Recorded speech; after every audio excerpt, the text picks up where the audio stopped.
Why is it that they use, you see, habría sometimes and sometimes hubiera? Okay, so we have hubiera or hubiese, which is the same. You can use either hubiera or hubiese, as you know, in subjunctive. And then we have habría, which is the conditional, okay, which sometimes you can use instead of hubiera, or even better, hubiera you can use instead of habría. The only difference is if in the sentence there is a trigger or not. Is there a trigger for subjunctive?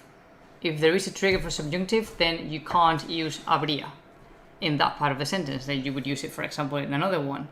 You know, the structure, if I had done something, I would have, then you would have that structure. Had, would have. Si Yeah? tuviera o si hubiera hecho algo, habría. Sí, which is the trigger. Or if we just have any other trigger. If we have a trigger for subjunctive, then you would have to use a subjunctive. However, when there's no trigger, you can use both. Okay? In English, you would use the would, but in Spanish, you could use the had as well. And the both would be correct.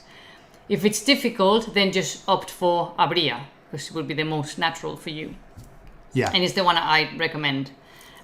So if there's a trigger for subjunctive, then you have to use subjunctive in that part of the sentence.